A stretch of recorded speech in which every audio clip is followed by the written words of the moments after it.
look at some of these outfits. Why don't you run us through us, Christian? First thing first, these are, this is not the idol of the our heroes. Right. These are the warden type of idol, so that's why they look a bit weird.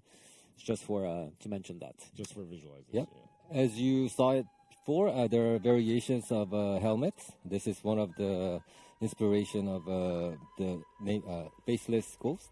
And there's a Tengu mask that you can see. So this is the Tengu mask?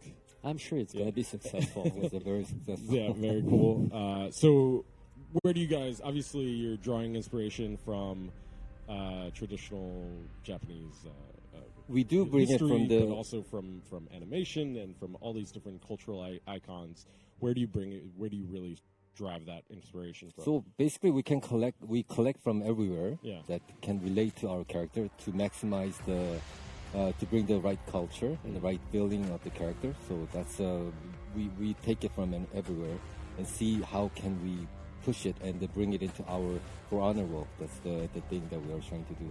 And here we're seeing, taking a look at some of the images that we saw earlier with the Japanese punk rocker there before, and this guy with this really cool, like, almost looks like a Game of Thrones character or something like that from it looks from like Parth. The guy over there looks like a parcel, really well packed, you know, with the it's one who has all the laces, the rope. But these ones, we were trying also to give different flavors, you know, in the silhouetting.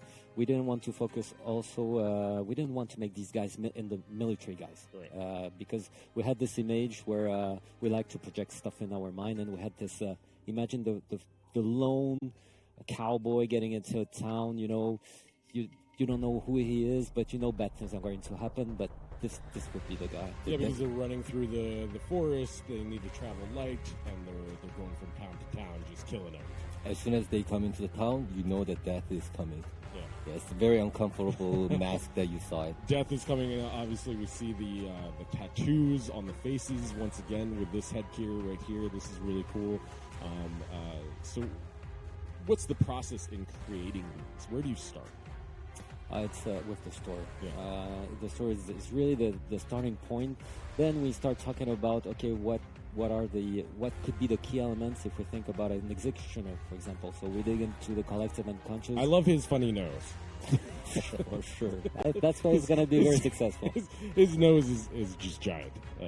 So we find some keywords, and then we have our character designer who starts sketching stuff. Mm-hmm. On this case, it was Guillaume, and then, you know, it's like we start bouncing.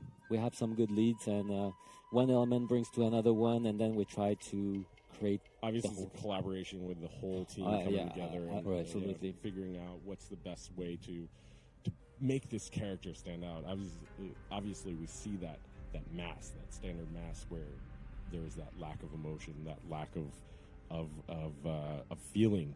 And you can really feel that death within this character. And it's the really ceremonial, the feeling of it. Another thing that people were kind of asking for it and looking for is the traditional metal of a samurai. So it's up to the point we were using the wooden material for the samurais. But this one actually has a lot of traditional black metal around them. So it's not the majority of it, but then there's a parts that is protecting him. So you play with a little bit of the textures, the materials that the are combination of materials and mixing around. So there's cloth that will be floating around, but then there's a heaviness that you can kind of really get protected. And that's an intentional design, right? Where you wanted to have that light feeling, but with this heaviness to it. Right. And I think that's emblematic in the axe as well, where this character is wielding this giant axe that doesn't look light. We didn't want to make the character too heavy and also carrying the heavy weapon. So there's a good emphasis on the axe. Yeah.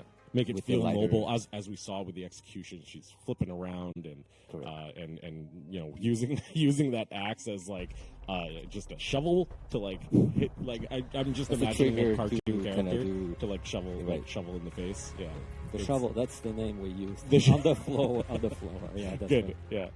But that is the end of the video, guys, so thank you so much for watching. If you liked the video, please give it a thumbs up, leave a comment down below, and let me know your thoughts. I love reading and replying to all your comments down below. And feel free to check out my Discord and Twitter. There is a link down below in the description box for both of those as well. The Discord is a great way for me to talk to you guys outside the YouTube comment section. And of course, the Twitter is a great way for you guys to get a notification whenever a video is being uploaded, because YouTube is a bit weird sometimes. And if you like this video and you like what I'm doing here on the channel and you want to support the channel further, feel free to check out my Patreon. There'll be a link down below in the description box, and a link will pop up at the end of the video. And if you choose to donate, it is greatly appreciated. And a big shout out to my current patrons whose names you've been seeing in the background. Just wanted to say thank you for your support. It really does mean a lot. And please share this video around, it does help me out a fuck ton. And if you want to see more videos from me, please hit the subscribe button. I shall see you all in the next video. Have a good one, guys.